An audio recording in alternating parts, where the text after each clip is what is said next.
Israel's farewell to the dead, crawling forward.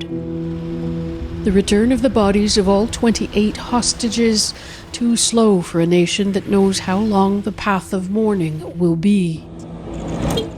In Gaza, the bodies of 360 alleged combatants are being returned in exchange, many with numbers but no names, complicating the plight of thousands searching for the missing.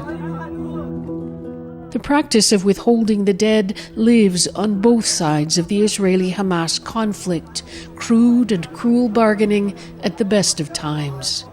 Human rights organizations say Israel has been stockpiling the bodies of hundreds of alleged Palestinian militants for years. Hussein Shajaya leads a campaign for their return. We have documents proving there are 735 missing bodies in the cemetery of numbers and in Israeli morgues, he says. This photo from Israeli army. 1989. Yeah. A cemetery of numbers, he says, refers to grave sites where the bodies are buried without headstones, just sticks with numbers attached. When the Israeli court rules a body can be held, it will be moved from the morgue to the cemetery, he says. Then it becomes more difficult to retrieve.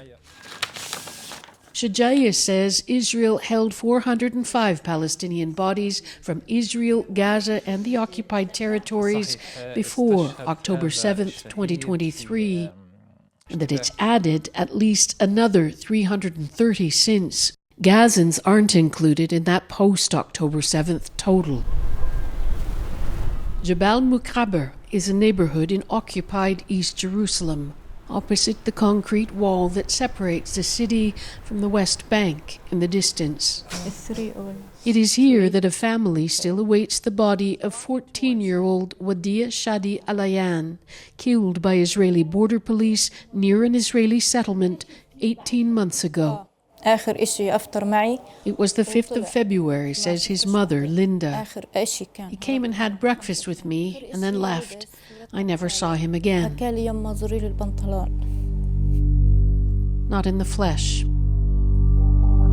This video, which circulated online afterwards, appears to show Wadia approaching a border guard, trying and failing to stab him, and then being shot as he ran away.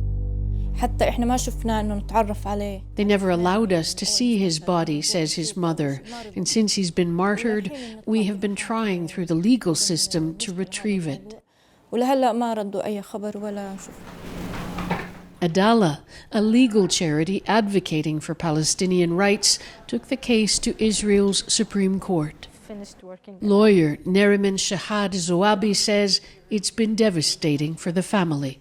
The family who won't accept the reality that their 14 years old son, who they should take care of preparing his lunchbox and making sure that he's covered while sleeping at night, is somewhere they don't know. Zoabi says the fact that he was a minor and hadn't succeeded in the attack were not taken into consideration. The family's fear now is that he'll be moved from cold storage for burial in an unknown gravesite. The cemetery of numbers is the biggest fear of every Palestinian families. They are secret sites and closed military zones, off limits, we're told. One of them reportedly in the Jordan Valley. This is about as far as we've been able to get. The locals tell us that behind this yellow gate, behind these barbed wire fences, is where one of the so-called cemeteries of numbers lies. Certainly you can see on the fences there are warnings of landmines on the other side. In Israel, I can say from my personal testimony, and I've seen it in my own eyes, Avi Kalo is a former head of the Israeli military intelligence unit in charge of those missing in action. There is a total concept of operation of how to hold those bodies. So we are not losing them, they are not missing, and in a way that we get the order to, they can be revealed and be sent back to their families. He says treating the dead of Israel's enemies as assets is a necessity in a country where no soldier or civilian is left behind. Israel needs to hold those tools, which is, I understand totally, extremely complicated for a Western democracy to use those tools in.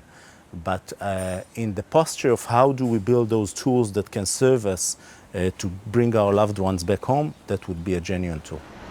Palestinians living under occupation call it a tool of oppression, a form of collective punishment. اليوم الاحتلال الإسرائيلي لا يفرق بين The Israeli occupation doesn't differentiate, says Hussein Shajaya. They can sometimes keep a body of a child who's thrown a stone as easily as the body of a man who killed an Israeli. In Jabal Mukaber, Elayan's mother still holds out hope his body will be given back to her. يعني أول شيء هو استشهد الله يرحمه وخلص يعني. Then I could visit him and pray and talk to him, she says. This will be more comforting for him and for me. His body, of course, and those buried in the cemeteries of numbers are not part of the exchange happening in Gaza now. Palestinian NGOs advocating for their release say Israel's decision to continue holding them says much about prospects for peace in the future.